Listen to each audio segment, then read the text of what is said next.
Hello, good morning, students.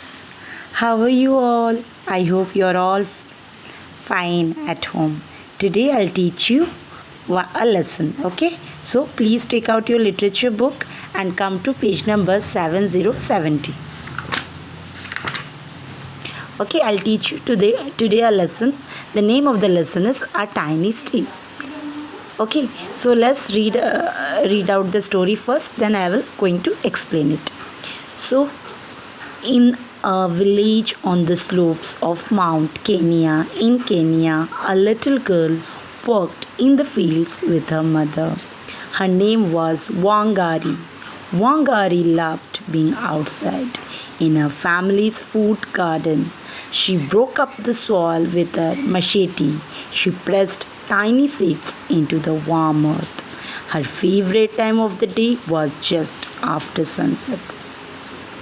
When it got too dark to see the plants, Wangari knew it was time to go home.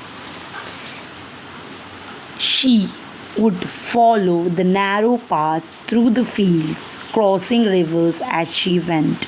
Wangari was a clever child and could not wait to go to school. But her father wanted her to stay and help them at home. When she was 7 years old, her big brother talked to their parents and made them agree to let her go to school. So, my dear student, reading part is completed. Now I'll explain. You try to understand. Okay, there is one village, Mount Kenya, the name of the village on the slopes of Mount Kenya in Kenya. There is a small village. In the village, there is one little girl. Her name was Wangari. She used to work with her mother. Okay, where in the family's food garden. She broke up the soil with her machete to take a broad knife and get ready the soil. We used to dig the soil before planting a seed. We used to get ready the soil like that. She used to help her mother. After the ground is ready for planting, she plant tiny seeds into the warm earth. Our favorite time of the day was just after sunset.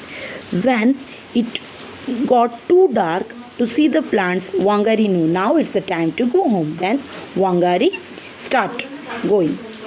Now she would follow the narrow paths. When she will go home, she will pass so many things. She will pass narrow paths through the fields, crossing rivers as she went. Wangari was a clever child, was a very wise child. She loved to go to school, but her father and mother wanted her to stay home. But Wangari has one brother. When she was 7 years old, her brother talked to their parents and made them agree to let her go to school. Okay, my dear students, today this much. In the next video, we'll continue with the other part of the story. Thank you. You read the lesson once more.